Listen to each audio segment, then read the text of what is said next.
श्री गणेशाय नमः। श्री सरस्वती नमः। श्री गुरुभ्यो नमः। श्री दत्तात्रेयाय नमः। श्री रुक्मिणी पांडुरंगाभ्यां नमः। अवधूत म्हणे नृपनंदना, वेश्या गुरु म्या केली जाणा, तिच्या शिकलो ज्या लक्षणा, विचक्षणा अवधारी.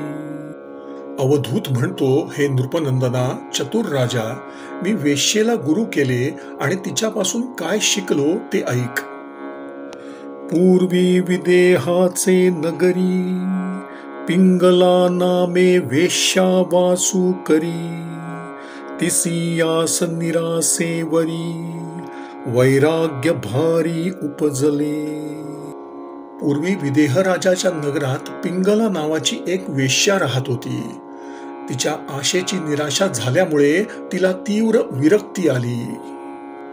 ते स्वैरिणी स्वेच्छाचारी, सायंकाळी उभी द्वारी, नाना अलंकार अंबरी, शृंगार कुसरी शोभत. ती स्वच्छंद आणि स्वैर वागणारी वेश्या नाना प्रकारच्या वस्त्रालंकारांनी युक्त होऊन संध्याकाळी दारात उभी राहून शृंगार चेष्टांनी शोभत असे. आधीच रूप उत्तम, वरी शृंगारिली मनोरम, करावया ग्राम्य धर्म, पुरुष उत्तम पाहतसे. आधीच देखणी, त्यात शृंगारांनी सजलेली अशी ती आपल्या विलासतृप्तीसाठी उत्तम पुरुषाची वाट पाहत होती. सगुण स्वरूप धनवंत, काम कौशल्ये पुरवी आर्त, अर्थ देऊनी करी समर्थ, ऐसा कांत पाहतसे. गुणी देखणा धनिक, कामविलासाने इच्छा पुरवणारा आणि द्रव्य देऊन तिला श्रीमंत करणारा असा रमण ती शोधित असे. ऐक गा पुरुष श्रेष्ठा, पुरुष येता येता देखे वाटा, त्यासी खुणावी नेत्र वेंकटा, कामचेष्टा धावुनी. हे श्रेष्ठ राजा, ऐक. रस्त्याने जाणाऱ्या येणाऱ्या वाटसरूंना ती नेत्र कटाक्षांनी खुणावीत असे. येत्या पुरुषास हाणी खडा, एकासी म्हणे घ्या जी विडा, डोळा घाली जात्या कडा, एका पुढा भवरी दे. ती रस्त्याने येणाऱ्या कोणाला खडा मारित असे, दुसऱ्याला डोळ्याने खुणावून विडा घ्या म्हणत असे, कोणापुढे मुरका मारित असे. ठवूनी संकेती जीवित, ऐसे नाना संकेत दावित, पुरुष तिकडे न पाहात, येत जात कार्यार्थी. याप्रमाणे संकेतात मन ठेवून ती लोकांना अनेक हावभाव दाखवित असे, परंतु येणारे जाणारे व्यवहारी लोक तिकडे पाहतही नसत.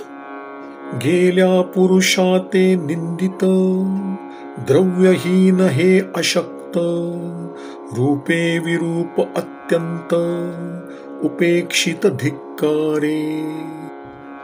तिच्याकडे न पाहता निघून गेलेल्या पुरुषांची हे द्रव्यहीन आणि दुर्बल आहेत अशी ती निंदा करत असे. अत्यंत कुरूप म्हणून तिरस्काराने त्यांना धिक्कारित असे.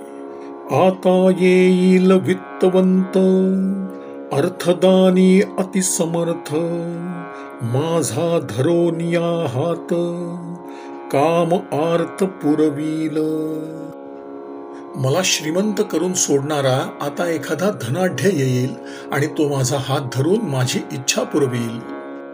ऐसे दुराशा भरले चित्त, निद्रा न लगे उद्वेगित, दार धरोनी तिष्ठत, कामवांछित पुरुषांसी. अशा दुर्वासनेने तिचे मन भरले. तिला उद्वेगामुळे रात्री झोपही येईना.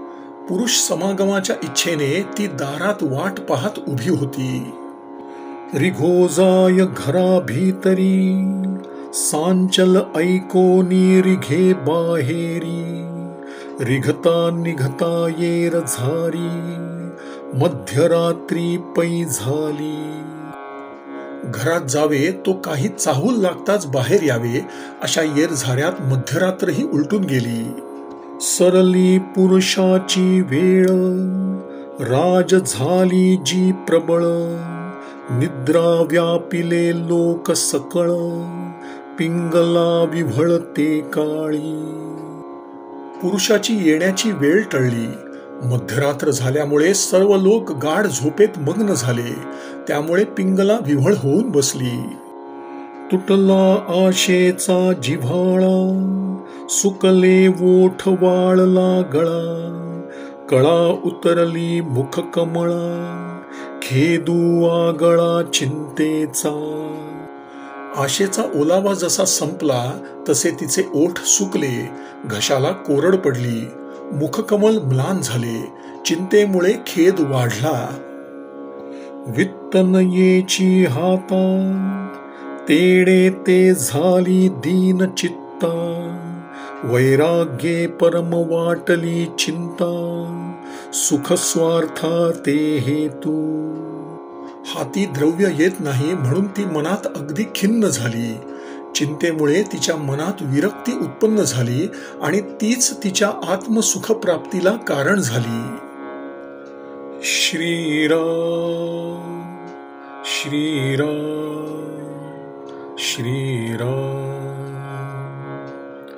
श्रीराम श्रीराम श्रीराम श्रीराम श्रीराम श्रीराम. श्री सद्गुरु चरणार्पणमस्तु.